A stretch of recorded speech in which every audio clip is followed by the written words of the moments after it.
श्री स्वामी समर्थ. जयशंकर.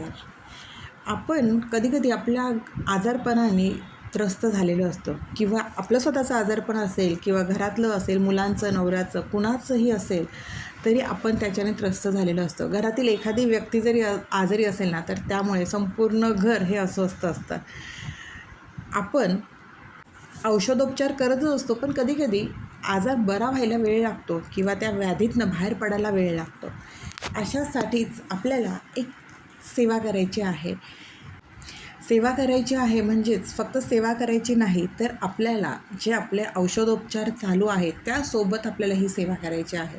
आता ही सेवा काय करायची आहे, तर आपल्याला गुरुचरित्रातील असा एक अध्याय आहे, जो रोग, व्याधी, आजारपण, मृत्यूचे जे भय असतं, माणसांना एक भीती, अनामिक भीती असते, ती भीती या सगळ्यातनं मुक्तता होण्यासाठी, यातून बाहेर पडण्यासाठी किंवा नकारात्मक ऊर्जा जी असेल त्यातून बाहेर पडण्यासाठी गुरुचरित्राच्या या अध्यायाचं पठण जर आपण केलं, त्याच्यात सातत्य जर ठेवलं, तर नक्कीच आपण ह्या सगळ्यातनं, आजारपणातनं, व्याधीतनं बाहेर पडू शकतो.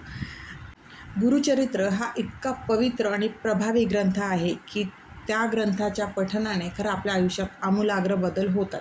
पण प्रत्येक जणाला गुरुचरित्राचं पारायण करायला जमेल असं नाही.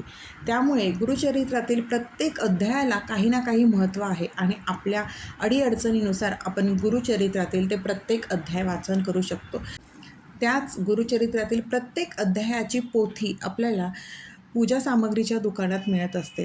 याच आजारपणातून आणि रोगव्याधीतनं दूर होण्यासाठी आपल्याला गुरुचरित्रातील प्रभावी असा 14वा अध्याय याचं पठण करायचं आहे. हे पठण कसं करायचं, तर सकाळी अंघोळ झाल्याबरोबर काहीही खाता न पिता आपल्याला त्या अध्यायाचं पठण आपल्या देवघरासमोर बसून करायचं आहे.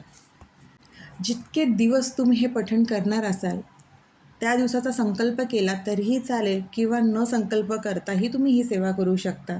आता फक्त या ग्रंथाचं पठण केलं, या अध्यायाचं पठण केलं म्हणजे झालं का, तर नाही. आपल्याला आपले औषधोपचार चालूच ठेवायचे आहे आणि त्यासोबत ही सेवा करायची आहे.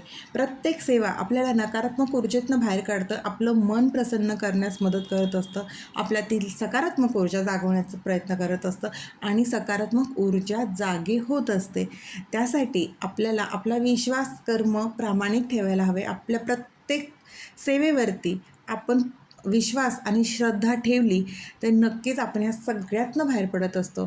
त्यामुळे ही सेवा, हा अध्याय पठण नक्की करा आणि याचा अनुभव घ्या. खूप प्रभावी अशी सेवा आहे. श्री स्वामी समर्थ. अशक्य ही शक्य करतील स्वामी.